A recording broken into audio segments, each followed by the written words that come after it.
Hi, this is Christian Lunger from Motors Design. I'm a service designer and information designer. And hello again to another edition of our podcast, Geraumt Podcast. Today I'm talking to two very interesting people. Both are part of a very interesting company. It's called Populous. And Populous is a global architecture and design firm, and they're specializing in large scale public venues. So, if you think about what kind of building or venue that could be, what they did is, for example, the sports venue of Tottenham Hotspur Stadium or the Sphere, for example. So, if you look at their website, there are really lots of sport venues there, and they're working on them on a global scale. And the people I'm happy to talk about, their kind of projects, especially on the topic of gaming and wayfinding and what we can learn. Ari Lorenzana and Simon Borg. So they have really interesting profiles. So I'm really it's kind of a name dropping description I'm going to do now because they really have a broad view on the whole topic.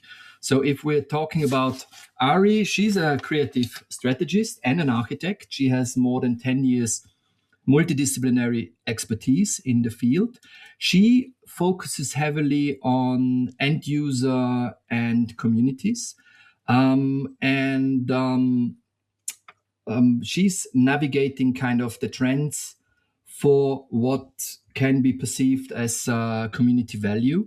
And I have highlighted something in her profile, which I found personally very interesting, that she's passionately reimagining, as an Austrian, this word is really hard, women's sports experiences, like, for example, the AIG's Women's Open in the world of women's golf. And if we look at Simon, he has a very similar high quality profile. He's a creative director at Populous in London. And it's due to Simon that we're actually doing the podcast because Marcus and we saw him at Wayfinding Future Thinking of the Sign Design Society in London. And we were really impressed by his presentation. So I called him and asked if we could do the podcast, and thanks for agreeing that. He's specialized on the topics of brand strategy, wayfinding, partnership activation, and integrating brand identity into spatial experiences. And that's the topic now. So thanks a lot for your time, for doing this podcast with me. We'll basically guide into the first question, which is, what do wayfinding and gaming have in common? And thanks for your time. I'm looking forward to 30 minutes high intense discussion on the topic. Thank you very much for that great introduction. I think it's important to before we actually answer that question, almost to take a step back. I think the presentation that I did on future thinking of wayfinding a couple of months ago was centralized around the idea of understanding the user, and I think that's key to a lot of the conversation we're going to have today with our projects in Populous, whether it's an architecture project, a design project, whatever it is. We have to understand who the user are. And over the time that I've been working at Populous, the one thing that has changed significantly is user behavior, and being able to understand that and identify how people engage or communicate or interface with a space, a public realm, or an environment has been instrumental in driving some of the work that we've done. And I think when we started to work on this esports arena, we started to look at how the users understand movement and how they understand how they move around a space, an environment, an event.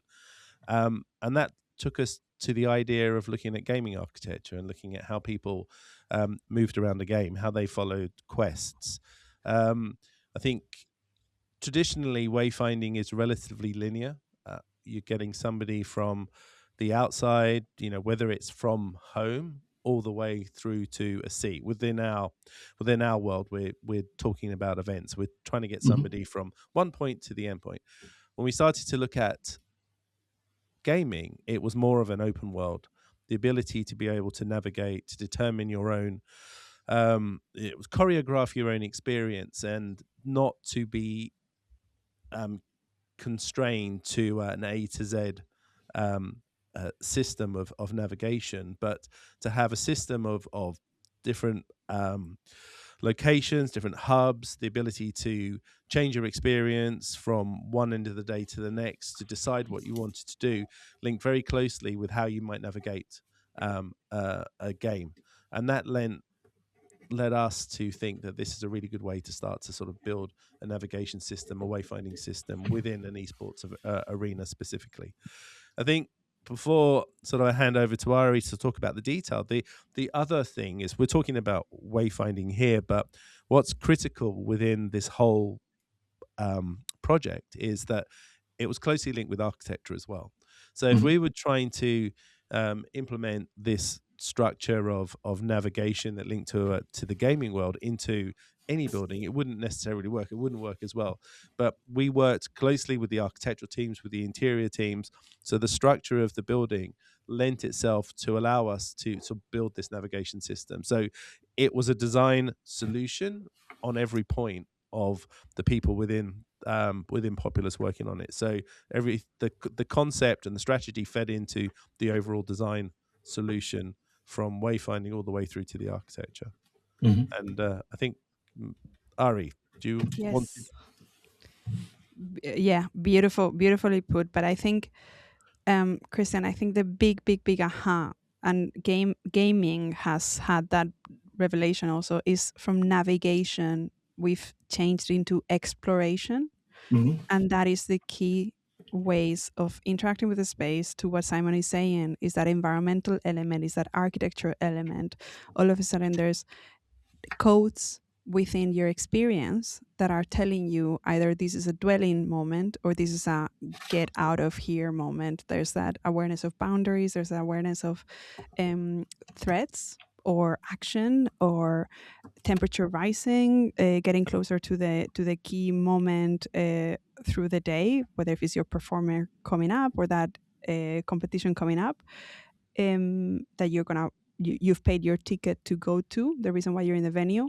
At the same time, it's like very much facing Bowser, and how do the gaming design explains to you this: you need to start getting ready, you need to start getting hyped, this, you're about to be challenged or you're about to be excited.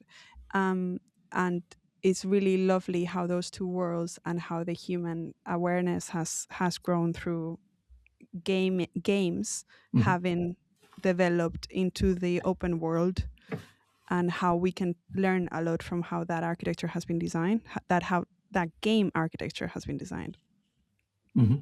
That you both already mentioned quite some concepts that I'm an avid gamer, by the way, and I like the story-based games a lot. And I kind of resonate when you talk about getting hyped or Yeah. exploration, because these are the things that really make me start the game. Really What are your looking favorite forward to it. games? What are your favorite Um, games? Basically, it's all shooters, and I like one of my most favorite games is actually called Everybody's Gone to the Rapture, Yeah. because for me, as do you know the game? No, but I've heard of it. Yeah. Yeah.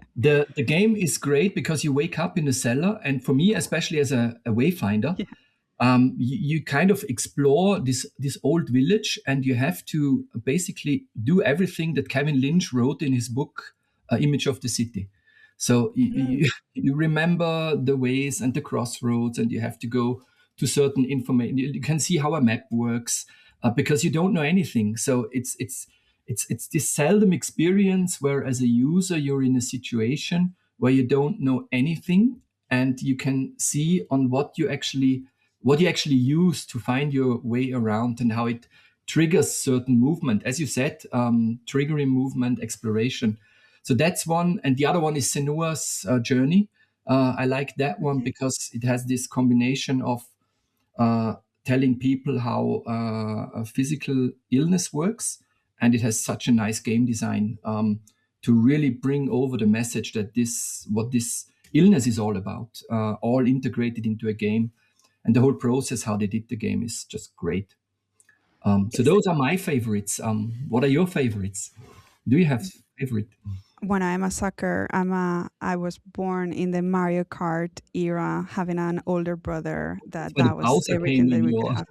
Yeah, so obviously I love Mario Kart because it showed me as a very younger person playing. I could Mhm. actually still catch up. So I think I'm a very accessible game person. So I loved how games kind of change the rules based on your ability in order to get you to participate. And I Mhm. think that is a lot that we bring towards our design. Um, Obviously, massive Pokemon era. So you can only imagine that the amount of hours of storytelling that I've Yes. consumed from the world of Pokemon, and that very much awareness of story, human responsibility, that accountability that you get as a gamer when you're understanding what you need to be, what you need to do, and how responsible you are about, to your point, learning how you navigate the world of Pokemon. Um, and lately, Zelda, obviously, Breath of the Wild, Oh yeah, Zelda. blew my mind, and that kind of, it was a very parallel moment for us when Zelda Mhm. had been become deconstructed by the gaming community, and everyone started to understand what were the codes that were Mhm. influential and why it was such a relevant project. Obviously, parallel was Horizon and incredible games, but Zelda was the friendly version of that open world. And that's when this project that we're very happy to talk to you about is stemmed from Mhm. that awareness of the Zelda moment, Zelda Breath of the Wild specifically. Yeah. Since we Simon, what about your Pac-Man era? Same here. the No, Pac-Man I era.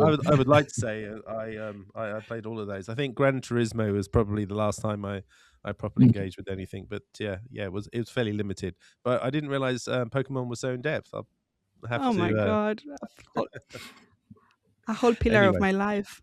yeah. For me, it was Space Invaders. That was my beginning during school. Okay.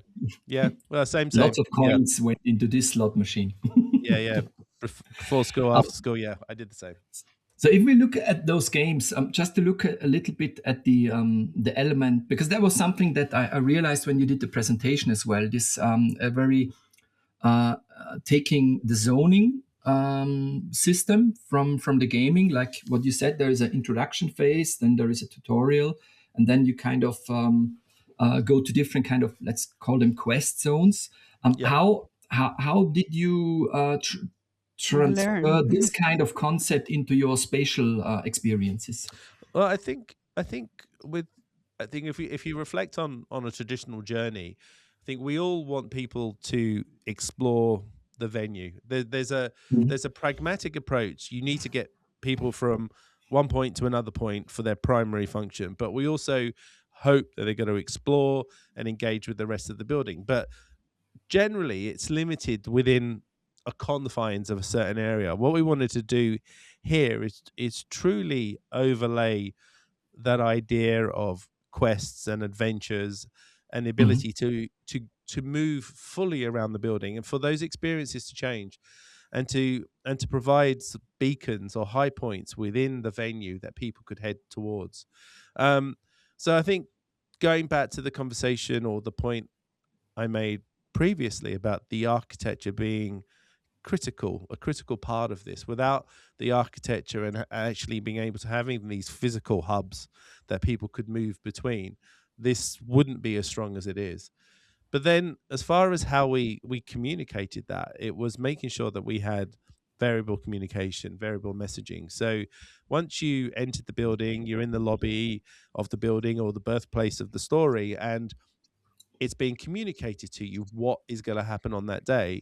Then from that point on, you're interfacing with the building. So the building is talking to you, the building is telling you things and is Mhm. encouraging you to move around.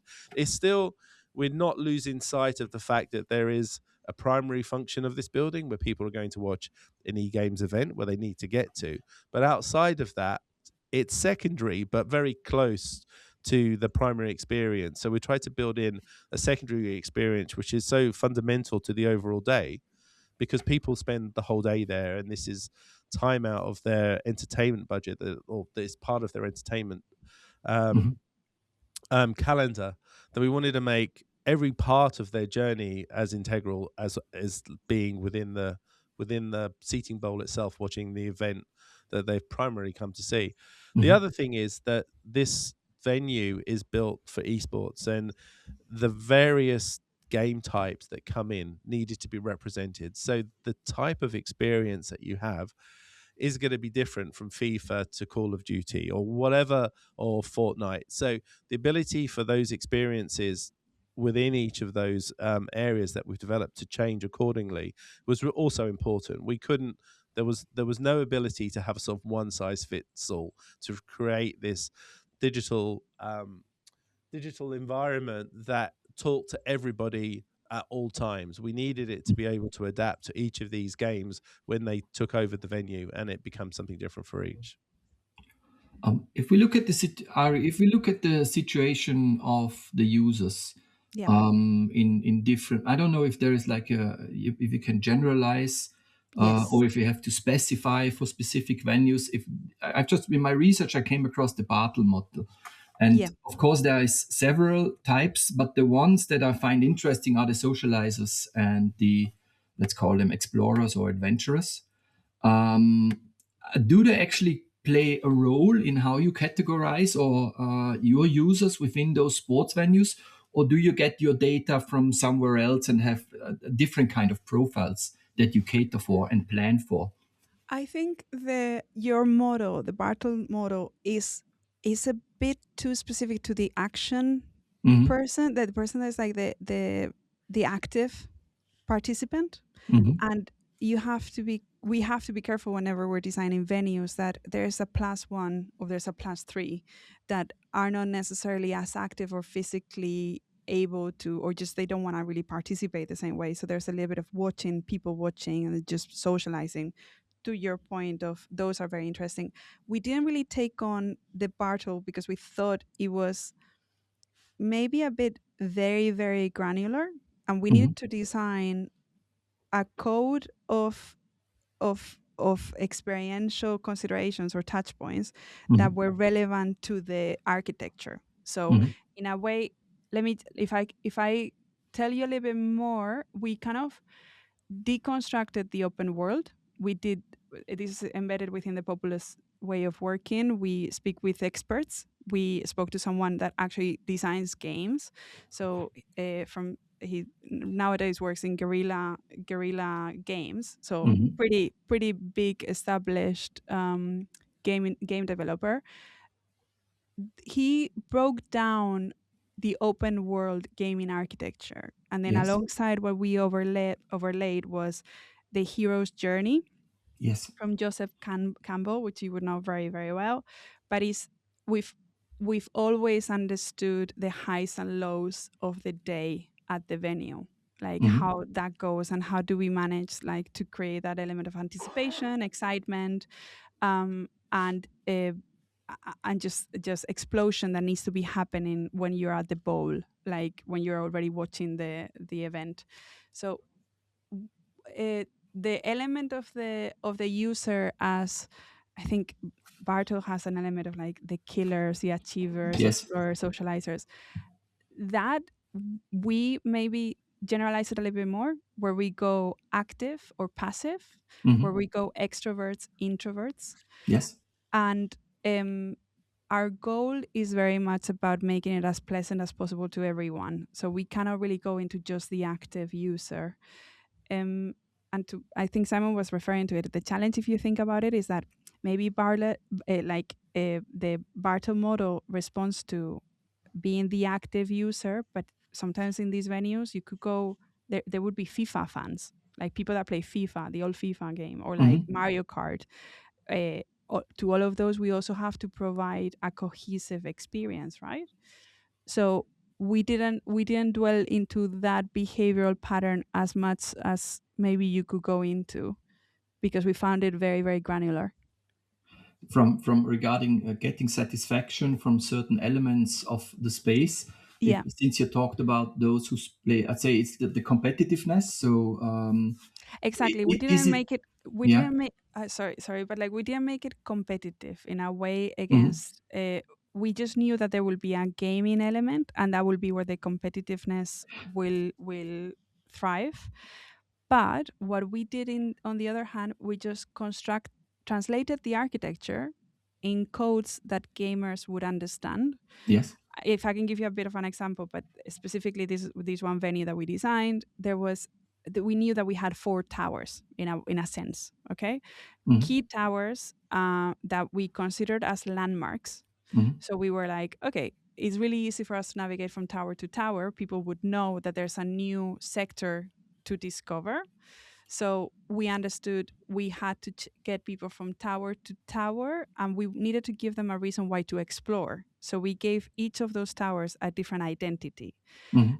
And we started looking at foursomes, so themes of storytelling in games that are foursomes. So we looked at elements, obviously your fire, water, air, earth Yes. resolved it really, really well. And we knew that anyone that has ever played anything, there is a fire part of the game, there is a water part of the game, like anything that is like a journey, hero's journey, adventures, they kind of create those mini sectors Mhm. through the experience of the game. So we thought those were really key themes on how we could link up, for example, the F&B experience. So your food, where do you want your food? You want your food in a very social space where it just feels like warm and welcoming and relaxing. So that was all of a sudden our fire space, like our fire sector, our fire Mhm. tower. And why obviously your food next to the campfire, you cook your food with fire. I just felt really that is the in the gamer's mind where you would be topping up your energy and relaxing and Mhm. just kind of just not being so active. But then there was an element of air, and the air, what is air? Air is when you're really visionary, when you're like you're just here to here to be like falling in love with things and new products and new exploration. So that was more the museum element, or the retail, or like Mhm. this way of getting you to the shopping experience in ways that it makes you super engaged and falling in love with the product. And in that way we also thought of water as the after competition. So there will be a competition hub, like where there would be obviously your stations where you're competing at. This is for an esports arena. I Mhm. haven't said it before, but like obviously it's kind of coming across in the message. But like for an esports arena, you do design competition or competitive socializing spots. So what happens after? How do we get people to transition into normal life once they've been really hyped from the playing the game or playing into that competition? So we took them through the water sector, which was rinsing, it was cleansing, it was visually cleaning like your eyes and just kind of going back to a sensory element. The humidity changed. And Mhm. that way the user and the community starts becoming more social and more back into their own bodies, not into their avatar bodies that they had inhabited a minute ago when they were competing in the competition hub. So that is the way that we went about it. Because if you go into Bartle, like I think is very much about the engagement of the active engagement with the game. So Mhm. You mentioned one element because I knew it from the very beginning. I knew how long. I don't know how long we will be able to talk, but it will be too short, and we are already getting close to the end of the podcast. Too early, really, is my emotional and functional feedback. So, Simon, there was one element I really would like to talk before we finish the podcast. Sure. Ari mentioned landmarks, which brings me directly to the navigation aspect and the thing you showed us during your presentation, trying to achieve, let's say, a signless wayfinding system. And you managed again how you use architecture, light. Can you tell us a little bit about that? Because there are gaming principles, of course, as well, like big pylons of light that you go towards, because like towards a landmark. What are your thoughts on what we can learn for navigation from gaming?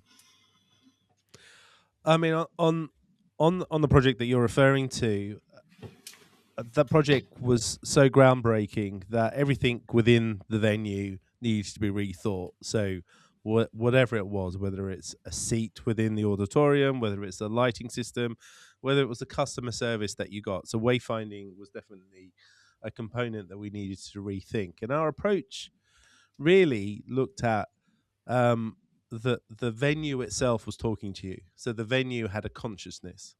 And the idea was that at every point as you approached, it would draw you in. So rather than having several signs, it would be able to draw you into some light, whether it's a color.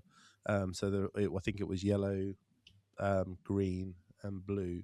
And you would be your app or your ticket or whatever would say go to the red light or go to the blue light, and you would move, and you move within the building itself. This And sorry, Go on. Simon, but like just Ari, yes. to describe the project really quickly for anyone that's listening and is not doesn't have a visual reference of the sphere. This is a ginormous bulb of light that is a beautiful sphere, a spherical building that just emanates that light, and that light, obviously, that LED screen that is spherical is has different content. So obviously there's a glowing feeling to it. So Simon is talking about a venue that had magnetism, because when you look at the sphere, which is, you can all Google it, is in Las Vegas and is the first of many, but it is a visionary project where is that humongous scale, but that perfectness of the sphere that has never been seen before.